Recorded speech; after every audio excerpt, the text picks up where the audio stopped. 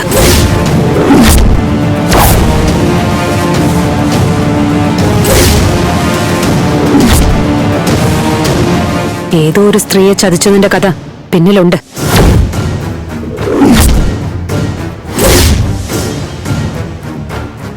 അതൊന്നും എനിക്കറിയില്ല. എത്ര വലിയ ചതിയനാണെങ്കിലും എനിക്കെന്റെ അച്ഛൻ വലുതാണ്.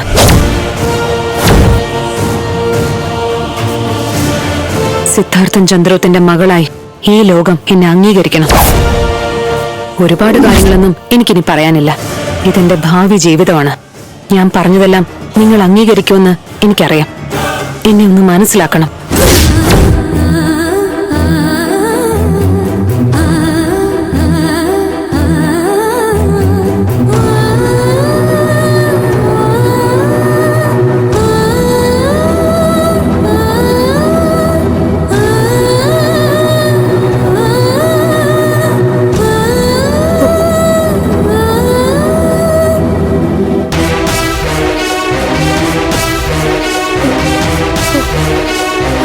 അയ്യോ അമ്മേ,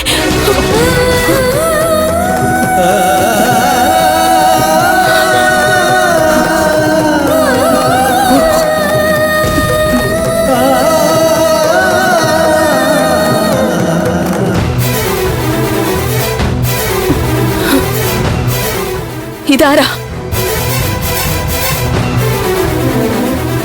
ഇവള് പാർട്ടിക്കാരന്റെ മോളാണെന്നൊക്കെയല്ലേ മുമ്പ് പറഞ്ഞിരുന്നത്.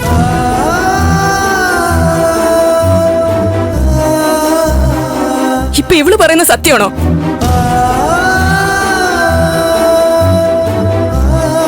ഞങ്ങൾക്ക് അറിയണം ഇവൾ അച്ഛന്റെ മോളാണോന്ന്.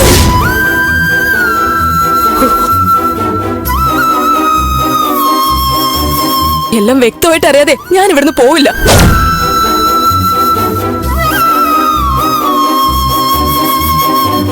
അച്ഛ പറ,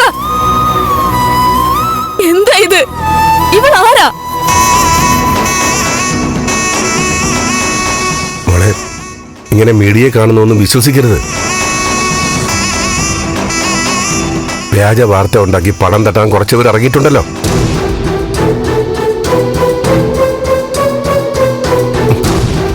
അന്ന് അമ്പലത്തിൽ വന്ന മീഡിയക്കാരൻ തന്നെ ഇത്.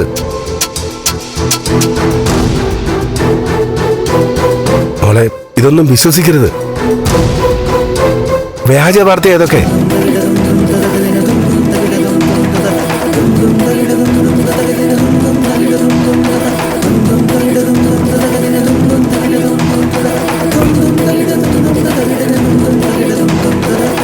പ്രഭ, വ്യാജ വാർത്ത ഏത്? വ്യാജ വാർത്തയല്ലേ?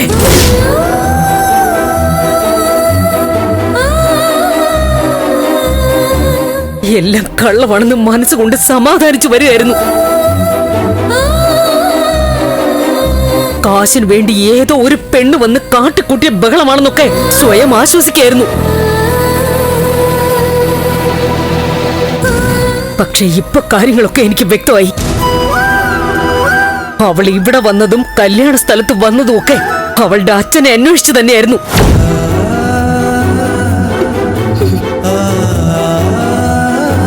പ്രഭ, താൻ എന്താ ഈ പറയുന്നേ? ഇതിലൊന്നും ഒരു സത്യവുമില്ല. കള്ള വാർത്തകളുണ്ടാക്കി അറിയപ്പെടുന്നവരുടെ ജീവിതം കുളം തോണ്ടും. അവർക്ക് ലൈക്കും ഷെയറും മാത്രം മതി. നിങ്ങൾ ഇതൊന്നും വിശ്വസിക്കരുത്. ഇത് പച്ച കള്ളമാണ്. വേണ്ട, സിദ്ധു കൂടുതലൊന്നും സംസാരിക്കണ്ട.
നന്ദ, നീ ഇതെവിടെയായിരുന്നു? അച്ഛന്റെ വാർത്ത കണ്ട് ഞാൻ വീട്ടിൽ നിന്ന് ഓടി വരുമായിരുന്നു.